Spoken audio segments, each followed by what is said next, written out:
Good afternoon, everyone, and welcome to One Police Plaza, home to the greatest police department in the world. Earlier today, I provided an update on the investigation into explosive devices that were ignited and deployed on Saturday during protests outside of Gracie Mansion. We can now share that federal charges have been filed in the Southern District of New York against two individuals, Amir Balat and Ibrahim Qayyumi, in connection with that attack. The defendants are charged with attempting to provide material support to ISIS, using a weapon of mass destruction, transporting explosive materials, interstate transportation and receipt of explosive materials, and unlawful possession of destructive devices. The complaint sets forth the factual allegations supporting those charges. As alleged in the complaint, the defendants were inspired by ISIS to carry out their attack. There should be no confusion about what ISIS constitutes. It is a designated foreign terrorist organization responsible for deadly terrorist attacks across the globe and has taken credit for mass casualty attacks in Europe, the Middle East, and right here in the United States. And as alleged, both defendants have admitted that they acted on Saturday because of ISIS. As Qayyumi was being placed into an NYPD vehicle following his arrest, a person in the crowd asked why he had done this. As shown on NYPD body-worn camera footage referenced in the complaint, Qayyumi responded with ISIS.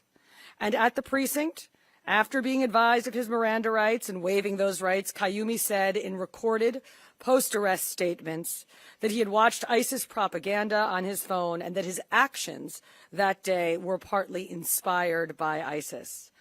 The complaint also details statements made by Amir Balat after his arrest. En route to the NYPD precinct, Balat made spontaneous statements without being questioned by NYPD officers that were captured on body-worn camera footage. He said, "This isn't a religion that just stands when people talk about the blessed name of the Prophet.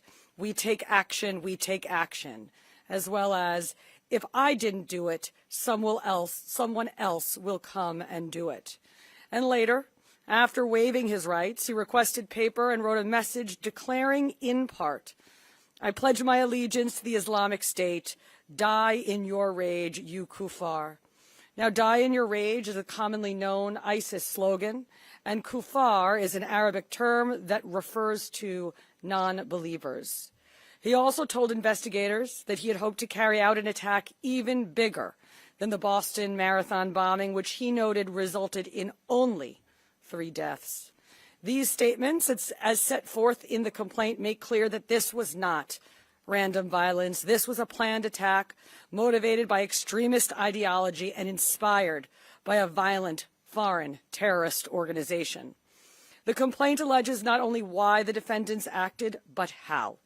Preliminary testing has determined that one of the devices contained triacetone triperoxide, or TATP, also commonly referred to as Mother of Satan, a highly volatile explosive that has been used in multiple terrorist attacks over the last decade. As we have previously discussed, the NYPD identified a vehicle yesterday on East End Avenue that was linked to the defendants. Inside that vehicle, investigators recovered handwritten notes referencing TATP explosive and listing chemical ingredients for the type of explosive device used by the defendants on Saturday. Make no mistake, what happened this weekend was incredibly dangerous, and the ongoing investigation will be exhaustive. From the first moments of that investigation, the NYPD has been working seamlessly with our federal partners, many of whom have joined us here. In particular, the FBI's Joint Terrorism Task Force, which includes NYPD detectives, working alongside federal agents. They have been at the center of this investigation. Members of the FBI and the Joint Terrorism Task Force, including NYPD task force officers, have executed search warrants at Qayyumi and Balat's residences in Pennsylvania. Another important note, the two defendants arrived in New York City roughly 1 hour before they were arrested. According to our investigation, they crossed the George Washington Bridge with a license plate reader ping at 11:36 a.m. on Saturday, parked in front of 48 East End Avenue between 81st and 82nd Streets at 12:05 p.m., and walked to the protest. They ignited and threw the devices at approximately 12:15 p.m. and were immediately arrested thereafter.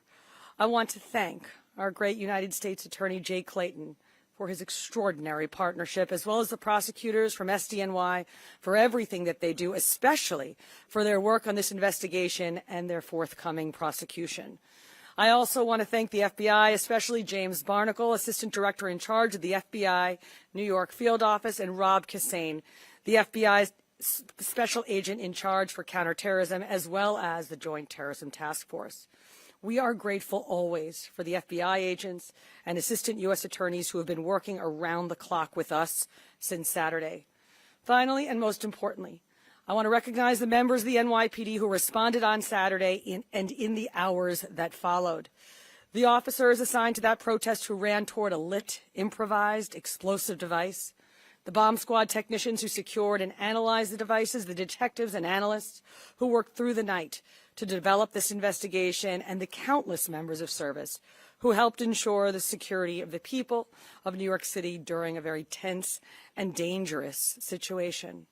The NYPD remains on heightened alert, and our mission is simple, and that is to keep New Yorkers safe.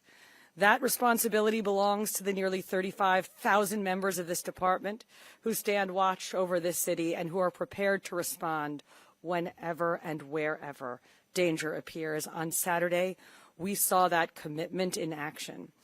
Thank you. Now I will turn it over to our United States Attorney, Jay Clayton.